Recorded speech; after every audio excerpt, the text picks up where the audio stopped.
नमस्कार मित्रांनो, Dzire admission कन्सल्टन्सीमध्ये तुमचं स्वागत आहे.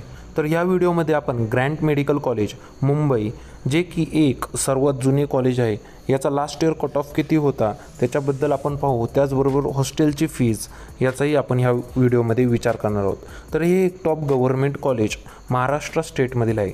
कॉलेजचा कोड 1101 आहे, जे की आपल्याला काउन्सिलिंग प्रोसेसमध्ये खूप इम्पॉर्टंट असतो. चॉईस फिलिंग करताना आपल्याला हाच कोड टाकावा लागतो, ज्याच्याकरून आपल्याला कॉलेज अलॉट होत असते.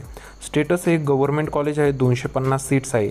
याच्यामधील साधारण ऑल इंडिया कोटासाठी 38 सीट्स व उर्वरित सीट्स या स्टेट कोटासाठी, जे की MHACETद्वारे कंडक्ट केली जाते काउन्सिलिंग, त्याच्यामध्ये उपलब्ध आहेत 85% स्टेट कोटासाठी.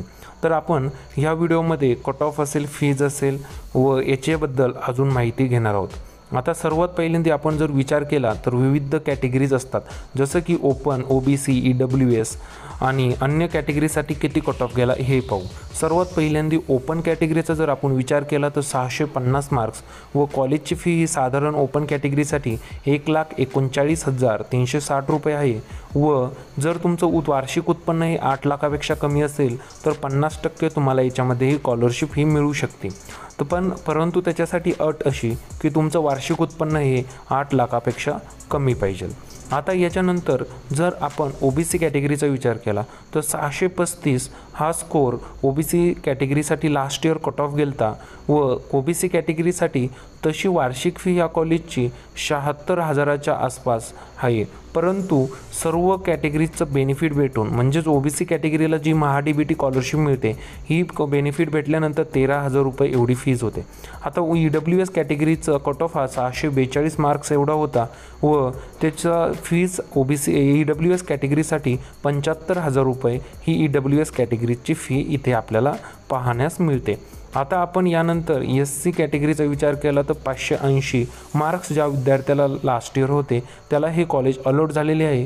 त्यानंतर ST कॅटेगरीसाठी 468 मार्क, म्हणजे ST कॅटेगरीमधील खूप कमी स्कोरवर सुद्धा ॲडमिशन होऊन जाते.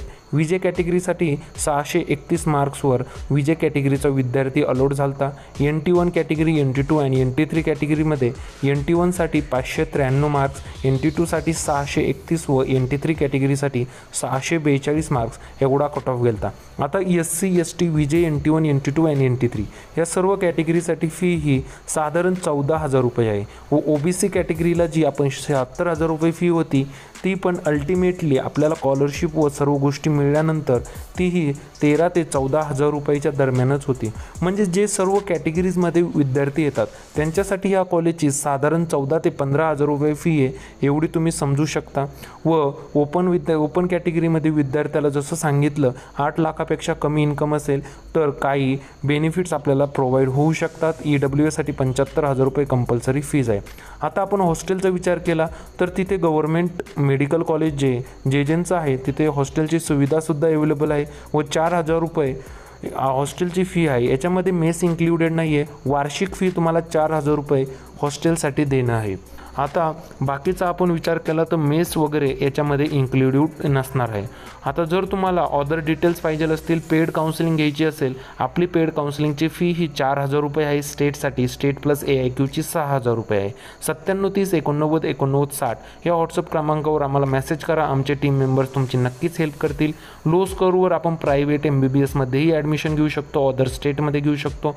अदर डिटेल्ससाठीच आम्हाला व्हॉट्सअपवर नक्कीच मेसेज करा किंवा कॉल करा. तर मित्रांनो, आपल्या यूट्यूब चॅनलला नक्कीच सबस्क्राईब करा. भेटूया दुसऱ्या व्हिडिओमध्ये.